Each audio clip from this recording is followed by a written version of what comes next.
Hi everyone, I'm Tali, this is Farrell, and we are bored of it. And welcome to our ranking all of the Everdell expansions video. So we recently put out a buyer's guide for Everdell, just talking about all of the content that's available for the game, all of the expansions, mini expansions, and what's out there and available, and then give our opinions on it. But we thought as a follow-up to that, we would rank our the favourite expansions from least favourite to most favourite. And we're just going to stick with the kind of big box expansions and not the mini expansions here, but hoping this is helpful to some of you who may be not sure which one they should go for, but also check out the buyer's guide. Yes, definitely do that. Okay, so starting at number 5, our least favourite is the Mistwood expansion. Yeah, so I think this is maybe a little more, it's like personal opinion, it's not for us. It's kind of all primarily a solo expansion. It's a bit of a weird one, to be honest, and I think that's probably part of why it's 5th, because it's mostly solo because it adds an automated opponent, which is almost a little weird anyway because Everdell already came with one, like the base game. But I think this is supposed to allow you to play the game more as it's kind of intended and feels like with other players as opposed to the original bot. Yeah. On top of that, it's got a few other bits and like cards you can add in to any game of Everdell, which is kind of for everyone, but they're not so great like what they add. It's like, okay. Yeah. So it's just very specific, and we're not those people because we can play Everdell together, right? Well, and you can also use it to add the bot to a 2-player game to kind of bulk out the player count, but Everdell's quite a solitaire game. It's not really making it feel that different, to be honest. No, we obviously gave it a go as part of the creation for our buyer's guide, but we would never play with it again, right? For the bot filling out the 2-player game. But would you say if you are a solo player, it could be like worth getting? Yeah, I definitely think so. I think I'm really impressed by like the amount of, you could say, like bot content that comes with it. So I think if you're playing solo a lot and you like Everdell, it's definitely something to look at. I think if you're never really going to play it solo, I wouldn't even recommend it really if you're a completionist, because you'd have to, I think you primarily want that angle of playing it solo to get this, because it's not cheap either, right? No. So that was our number 5, and let's go on to number 4. Now we have number 4, Pearlbrook. Great introduction. Yeah, so we like Pearlbrook. It's not to say that we don't like it, but it's coming further down our list because we feel like it kind of shifts the focus of the game in a way that's less interesting to us, at least. So in Pearlbrook, you have a new resource, which is pearls, and a lot of the game, you're going to be gathering as much resources as you can to create these wonders, basically. So there's like a magical bridge and things like this. But they replace... Are they magical? I think you just made that up. You just completely made that up. It's not magical at all. You create a bridge out of some pearls and twigs. I think it's pretty magical. It looks magical, all right? Yeah, continue. But the magical bridges are worth a lot of... There's only one bridge. The wonders are worth a lot of points. We're talking like 25, 20 points down to like 10, but that's quite a big chunk in Everdell. So we just felt like, it's worth such big points that it really just shifts the focus of the game. And I personally felt like all I was really doing is gathering resources to try and get the wonders. So it just makes it a little bit more one note than trying to optimize your city. And obviously you're trying to still optimize your city to get those resources to make the wonders, but it's kind of just pushed me at least to just like go down this one direction, right? I think for my part, it's a nice kind of, you could almost say distraction from the base game. But I agree, it's very one note. And whereas in, let's say, the base game, you might have two kind of, I don't know, scroll cards. I don't even know what the name is, but the ones with the scroll, right? Or Special event? No, like literally the cards have scrolls on them. Oh, I see. I can't remember what they're called. I know who they are. Historian, Clock Tower. Yeah. Anyway,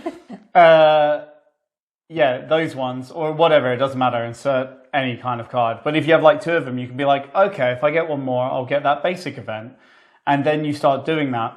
But this removes the basic events, so you take away a lot of endgame scoring and like a lot of kind of sideways movements you can do, and everything's focused on these wonders. Yeah.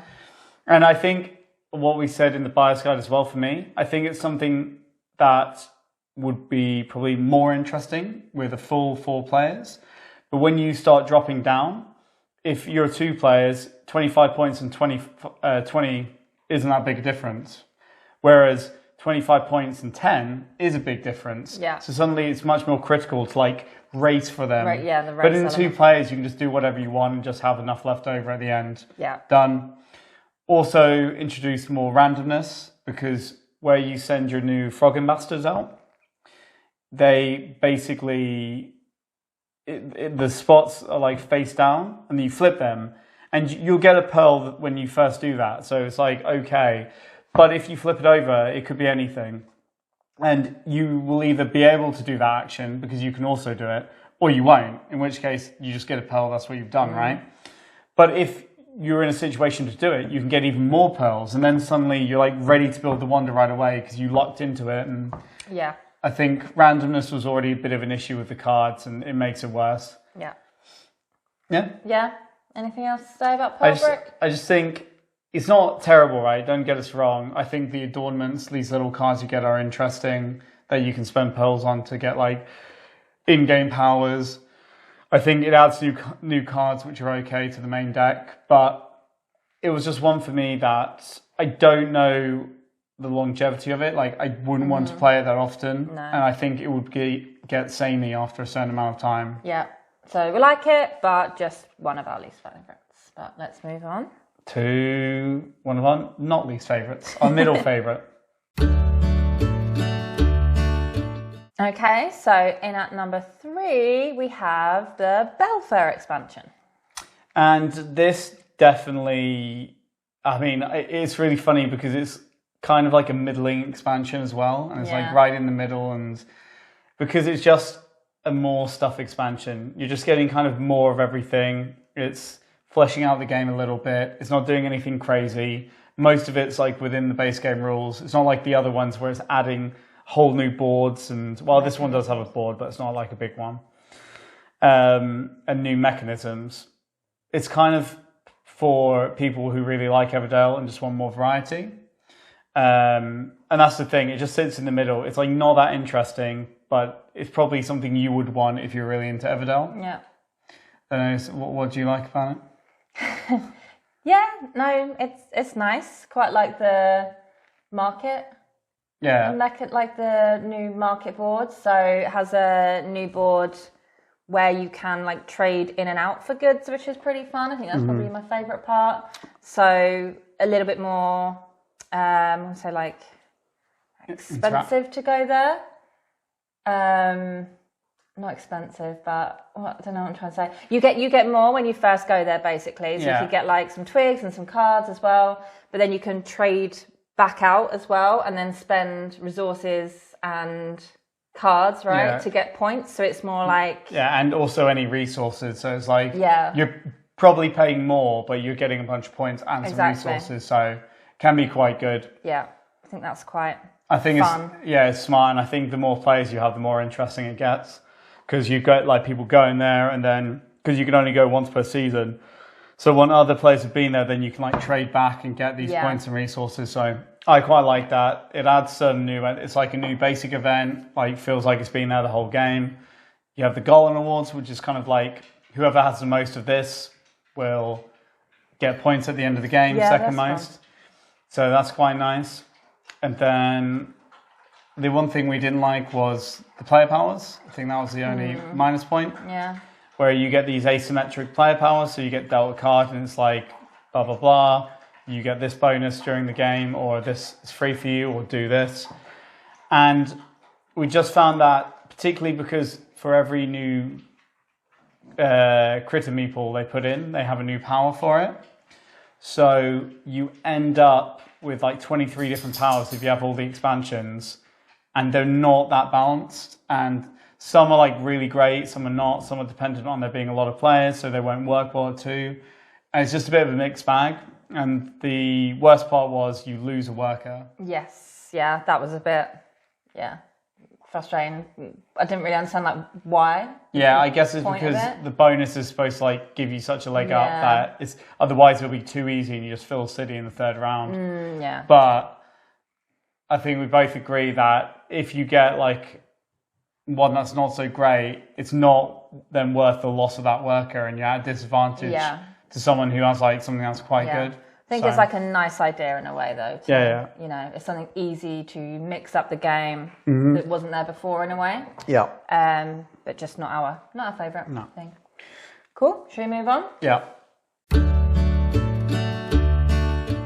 Coming on to number 2, we have Spirecrest. Yeah, so Spirecrest is one of the most, well, it is the most spicy expansion. It makes the game quite a lot more tough and mean in a way. So basically there's a board where you send your, is it an ambassador rabbit? Same as your ambassador frog? No, it's explorer. Adventurer, maybe explorer. And you kind of move throughout the seasons, and there'll be something in play which is usually negative, like you can't. Well, I think they're always negative. Yeah, they're always negative, right? You can't go to certain spaces that season. You can't do this, that, and the other each season. And then, obviously, as you kind of prepare for season and move on, that will change. But because it is a negative condition, it does make the game quite tough. But you also get these very cool bonus cards as well in some of the rounds, right? All of the rounds, actually, every time you prepare for season. Discovery cards. So it is kind of nicely balanced between, okay, this is quite tough, something new to think about. Maybe it's more difficult to get resources, but it's nicely balanced with a positive condition, but that's personal to you as well. So you kind of, everyone suffers from the negative condition, but you can pick basically something new each round to help you out. And that's where like the big critters come from, right? That your mini ones sit on a little saddle and ride them along, which is super cute. But yeah, really like it because it changes up the game, I think, in quite a like different way. It's not just more stuff, it's changes how you play. And yeah, we just really like that, right? It's fun to have a different challenge, I would say. Yeah, I think this is definitely one for people who like Everdell, have played a lot of Everdell, want something different, want to be challenged. Maybe you're filling up your city really easily now because you know the ins and outs of the game. Yeah. And you're kind of passing out because you just like can't play any more cards, then I think it's going to be a good expansion for you. But those are like the main things to add. It's just one of those ones where it just puts a nice like spanner in the works. It starts making things so predictable and kind of the same every time. Yeah. Yeah, if you like the challenge of having to sort of, you always have to work with what you're given, but like even more so, right? Like optimizing what you have because it is more difficult to, you know, go to certain spaces or get resources. So yeah, I think really like it. It also made preparing for season more interesting because obviously you have it where different players go at different times, but in this they uncover a new weather situation, and so you obviously see it because they've done it. But then it's like this thing of, oh, do I do things in this season or next season? Because you kind of get a benefit if you prepare first because you get to take a little expedition tile and you can take the best one, which like helps you get in-game scoring. But then you don't know what the weather conditions are going to be, and like vice versa. Yeah, so someone else can benefit from seeing what it is and sort of trying to prepare for that. Yeah, that's true. So then we will move on to our number 1, which, if you know the Everdell expansions, you'll know already. Okay, so we're at number 1, our favourite Everdell expansion, and that is Newleaf. Yep, I think if you watch the buyer's guide, if you haven't, go watch it now, that is probably not a surprise. but Newleaf is an expansion that it's a little bit like Bellfaire in some ways, where it kind of adds more. But I think kind of rather than just adding more like some expansions do, not like, for some games, it's smoothing everything out as well. It's like sanding off kind of rough corners, and it just makes the game so much better in so many different ways. I think front and center is you get a whole lot of new cards. Yeah. And there's some of the most interesting cards in Everdell. There's some of the cutest cards in Everdell. So that's like a huge bonus, because that's something people are crying out for, I think, and they've delivered, and really enjoy playing with them. Even better, you can just like keep them in. It's not that you have to play with like all the other stuff in this expansion. You can just, I think there's like one card you take out because it's not relevant, but the rest you can just keep in, which is cool. And then there's just a lot of little bits, right, that make quality of life better. Yeah, exactly. So you have a little bit more choice of cards at the meadow, but there's like cards at the station now. So just giving you more options. I particularly like the visitor cards. So you can visit the station again and take a visitor card, which basically gets you some more endgame scoring if you meet certain conditions. But it's quite nice that you get to pick from 2 at a time, right? So you could accumulate a few of those throughout the game. It just gives you something else to consider, because you can get quite big points from them, but it could be like have 5 resources left over or something like that. So it just gives you a lot more different things to think about other than just kind of completing your city. What's your favourite part about it? I mean, all of it really. It adds 2 new basic events that feel like they should have been there from the start. When you have them, they're great.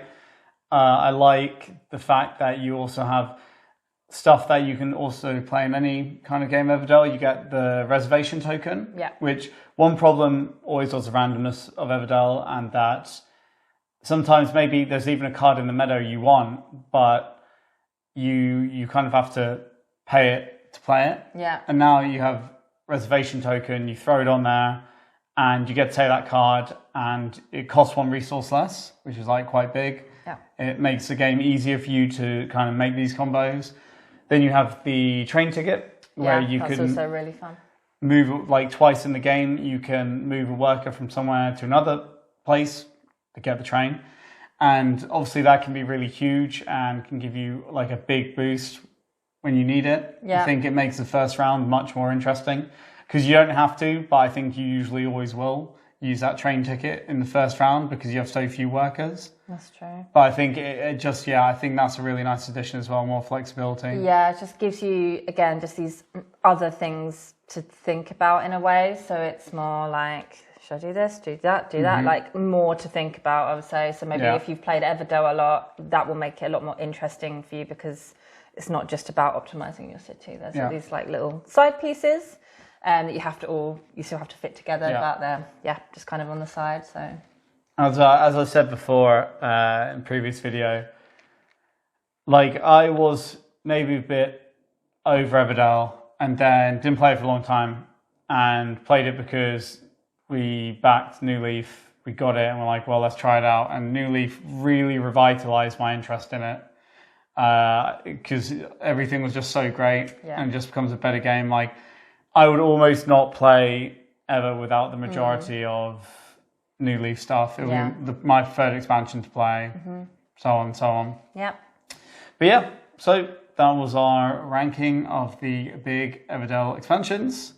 Thanks for watching. We hope it was helpful. We hope if you're looking to get them, it gave you some ideas of what you might like. And obviously feel free to ask us any questions about the expansions. And if you've played them all, let us know if you agree with our ranking, or if you don't, what is your ranking? We'd love to know. Exactly. And if you found this helpful, please consider subscribing. But most importantly, just thanks for watching. And don't worry, no more Everdell content now. Never say never. Never say never. But not for a while. Not for a while now. We're sick of Everdell. No. I'll get it out right now. Well, we can't, because we have other things to film. No. All right. See ya. Bye.